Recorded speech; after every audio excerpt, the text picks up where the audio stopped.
जो अपने आप को सर्वोच्च मानते हैं, जो ठाकुर दलितों को मार रहे हैं, वो ठाकुर भी ये समझ लें कि ब्राह्मण ने उनको भी अपने से नीचे रखा है। देखिए, ये वही भटके हुए दलित हैं जिनको अपने बाप का पता नहीं है, और जिस दिन अपने बाप का पता चल गया ना, लेकिन जैसे ही आप कहेंगे कि ये नहीं है तेरा असली बाप, ये है जिसने तेरे लिए दर्द सहा, जिसने तेरे लिए समस्याएं झेली, जिसने तेरे लिए भूखा जा, जिसने तेरे लिए लाठी खाई, जिसने तेरे लिए आंदोलन कर करके इन दरिंदों से, कुमार लोगों से रात दिन झगड़ा किया, भूखा रहा। देखिए, जब जब दलित की बेटी मरती है वो देश की बेटी नहीं बन पाती, ये देश का दुर्भाग्य। दलित की बेटी का क्या दोष है कि उसने एक ऐसी कोख से जन्म ले लिया कि जो तुमने व्यवस्था बनाई थी वो उसमें जन्म ले ली, उसका क्या दोष है?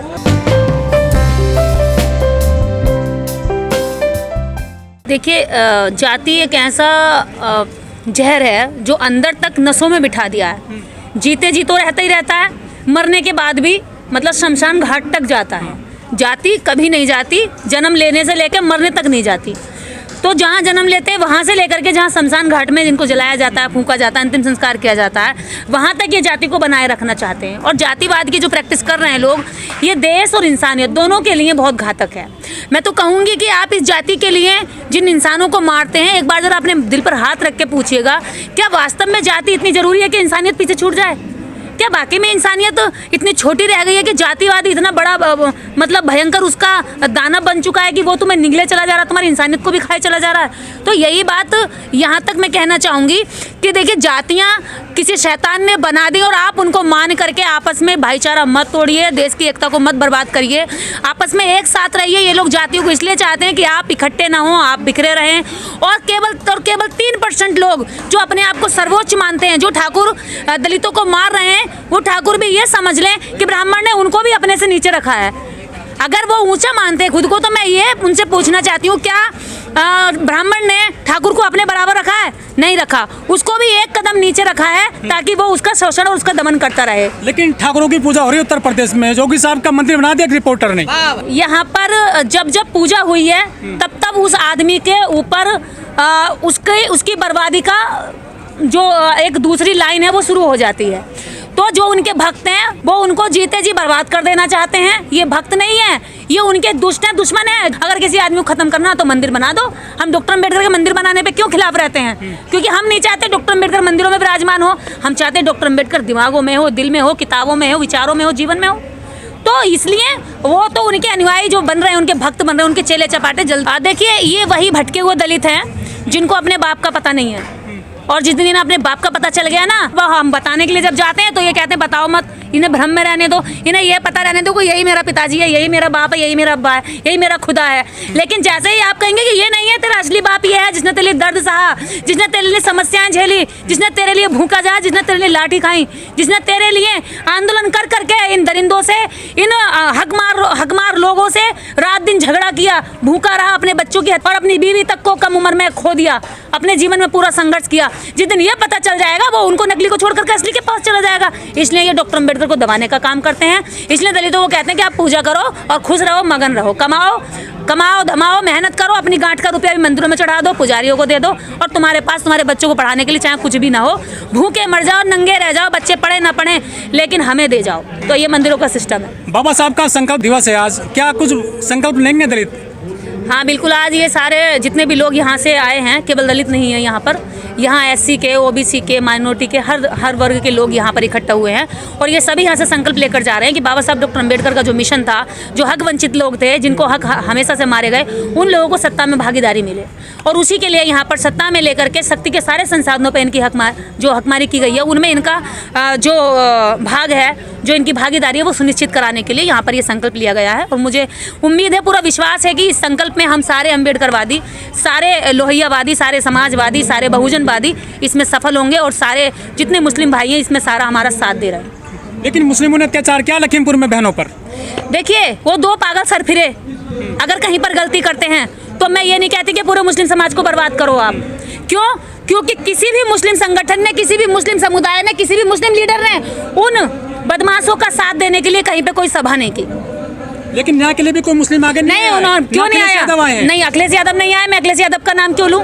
वो एक राजनीतिक आदमी है, मैं एक सामाजिक आदमी, और सामाजिक होने के नाते मैं सीधा कह रही हूँ, क्या क्या अखिलेश यादव मुस्लिमों के नेता है? क्या वो मुस्लिम है? अगर यादव एक बदमाशी करता है तो सारे यादव उसके विरोध में खड़े होते हैं, उसके साथ खड़े नहीं होते। और अगर मुस्लिम अगर बदमाशी करता है तो सारे मुस्लिम उसके विरोध में लिखते हैं। हजारों मुस्लिमों ने मेरे अकाउंट पर लिखा है कि बहन जी इसके खिलाफ सख्त सख्त कार्रवाई होनी चाहिए। और पहली मांग मुसलमानों ने करी, उसको फांसी होनी चाहिए। तब हम लोगों ने फांसी की बात की है और सारे लोगों ने फांसी की मांग की है। तो जितना भी ये करते हैं, मुस्लिम करते हैं जब भी, तो मुस्लिम उनका साथ नहीं देते, उनके खिलाफ खड़े होते हैं। तो वो अपराधी नहीं है। अगर जो अपराधी उसको सजा दो, उन्होंने सीधा सीधा कह दिया। लेकिन जातिवाद में जब भी अपराध होता है तब जातिवादी लोग कहते हैं कि नहीं नहीं ऐसा नहीं हुआ है। वहाँ पर जो घटना हुई, जो नागौर की घटना हुई, उसमें उन्होंने कहा कि भाई वो बहुत गरीब है, बेचारा है, बहुत दयनीय स्थिति है उसकी, और उसको कोई सजा ना दी जाए। तो उसको बचाने की कोशिश की गई, लेकिन यहाँ पर किसी ने बचाने के लिए कोई कार्यक्रम नहीं चलाया। लेकिन मोमबत्ती लेके भी कोई न्याय निर्भया की तरह इस मामले में। देखिए, जब जब दलित की बेटी मरती है वो देश की बेटी नहीं बन पाती, ये देश का दुर्भाग्य है। दलित की बेटी का क्या दोष है कि उसने एक ऐसी कोख से जन्म ले लिया कि जो तुमने व्यवस्था बनाई थी वो उसमें जन्म ले ली? उसका क्या दोष है? उसने क्या गुनाह किया? वो तो वैसे ही पैदा हुई थी, उसे क्या पता था कि वो ऐसी माँ की कोख से जन्म ले रही है जिसको आपने जातिवाद के नीचे दबा करके रखा था? वो तो वैसी पली बड़ी थी। लेकिन यहाँ जब जब दलित की बेटी पर अत्याचार होता है वो दलित की रह जाती है, देश की बेटी नहीं हो पाती। लेकिन दलित तो सबके लिए मोमबत्ती जलाते हैं, भीड़ों में चल देते हैं, सर्वजन की बात करते हैं, क्योंकि वो अम्बेडकरवाद को मानते हैं, क्योंकि वो संविधान को मानते हैं, क्योंकि वो इंसानियत को मानते हैं। वो आपका दर्द भी इतना ही समझते हैं जितना अपने दिल में दर्द होता है। वो आपके शरीर पर लगी खुरेचों के दर्द भी खुद पर महसूस करते हैं कि हाँ भाई इसको भी दर्द हुआ होगा, क्योंकि ऐसा दर्द मुझे भी होता है। तो वो इसलिए सबके साथ खड़े होते हैं। और लगातार कॉल आ रही हैं और कॉल में वो लगातार कह रहे हैं कि हम तुम्हें मार देंगे और तुम इन लोगों को जगाना बंद कर दो। अगर तुमने ये अपनी आवाज़ बंद नहीं करी तो हम तुम्हें जान से मार देंगे। वो कौन आदमी है? देखिए, मेरे पास जितने भी कॉल आए हैं, कभी कोई कहता है कि मैं रविंद्र ठाकुर बोल रहा हूँ, कभी कोई कहता है कि मैं जोगेंद्र पांडे बोल रहा हूँ, तिवारी बोल रहा हूँ। और मेरे खिलाफ जो भी एफआईआर कर गई हैं वो भी तिवारियों ने की हैं, मतलब शुद्ध ब्राह्मणों ने की हैं, चित्त पावन ब्राह्मणों ने की हैं, जो बड़े बड़े ब्राह्मण बोलते हैं अपने आप को। एफआईआर कहाँ हुई है? मेरे खिलाफ एफआईआर मुरादाबाद में हुई है और अभी साइबर क्राइम में भी मेरे खिलाफ एफआईआर की गई है। क्या क्या आरोप लगाया है? क्या आरोप ये है कि मैं वो कहते हैं कि हमारी धार्मिक भावनाएं आहत हो गई हैं। अच्छा। और धार्मिक भावनाओं के लिए हम जब पूछते हैं कि किस वजह से हुई है, तो उन्होंने कहा कि आपने सरस्वती के पिता का नाम क्यों पूछा, आपने सरस्वती के पति का नाम क्यों पूछा, आपने सरस्वती जी की डिग्रियां क्यों पूछी? तो अब मेरे को ये समझ में नहीं आ रहा कि ये धार्मिक भावनाएं आहत कैसे हो सकती हैं। आप मेरी डिग्री पूछ लीजिए, मेरी भावनाएं आहत नहीं होंगी। आप मेरे पति का नाम पूछ लीजिए, आप मेरे पिता का नाम पूछ लीजिए, मेरी भावनाएं आहत नहीं होंगी। जिन्होंने आपको धमकी दिया उन्होंने आपने कोई एफआईआर दर्ज कराई उनके खिलाफ? उनके खिलाफ हम लोग एफआईआर दर्ज करा रहे हैं। अभी मैं कल भी प्रोग्राम में थी, कल इसकी कार्रवाई कराएंगे हम लोग। हालांकि हमने इंटरनेट पर डाल दिया है उसको, पुलिस को टैग करके। लेकिन बात यह है कि जब वो कराते हैं हमारे खिलाफ तो तुरंत पुलिस एक्टिव हो जाती है, लेकिन जब हम उनके खिलाफ कराते हैं तो पुलिस इसके लिए एक्टिव नहीं होती है। पुलिस मतलब सिस्टम में उनका साथ देती है और इस सिस्टम में हमारा साथ देने की बजाय हमारे खिलाफ में ढूंढती है कि कमजोरी कहाँ है। इनसिक्योरिटी फील कर रहे हैं अभी आजकल?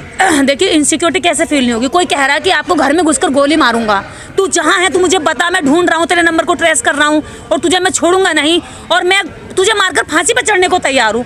जो इस दीवानगी तक कह रहा है कि मैं फांसी पर चढ़ने को तैयार हूँ, ये भी जानता है कि इसका परिणाम क्या होने वाला है, तो वो मारने के इरादे से कह रहा है। और वो साफ साफ उसकी भाषा में आप देख रख सकते हैं। एक हमने ऑडियो रिकॉर्डिंग की भी है, हजारों आती हैं, लेकिन एक हमने रिकॉर्डिंग करके डाली भी ताकि पुलिस के पास एविडेंस दे सके हम कि हमें इस तरह की धमकियाँ आती हैं। ऐसा नहीं है कि हम यूँ ही बोल रहे हैं, हमारे पास दिन भर बहुत सारे कॉल और मैसेज के जरिए आती हैं।